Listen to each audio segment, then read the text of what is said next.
Салам достор, биздин каналга жазылыңыздар. Башкалар көрсөтпөгөндү биз көрсөтөбүз.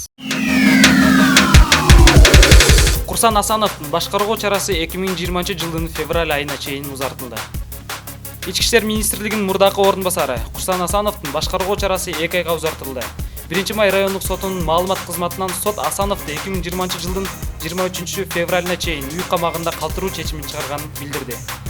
13 августта Курсан Асанов милициянын кызыкчылыгын сатты деген жөө менен министрдин орун басары кызматынан бошотулган.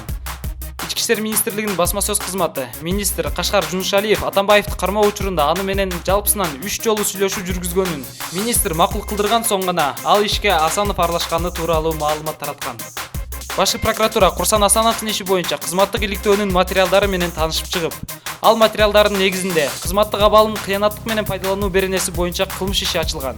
Сотко чейинки өндүрүштү жүргүзүү аскер прокуратурасына өткөрүлгөн. 27 августта 1-май райондук соту Курсан Асановду башкаруу чарасын карап, 13 октябрга чейин үй камагына алуу чечимин чыгарган.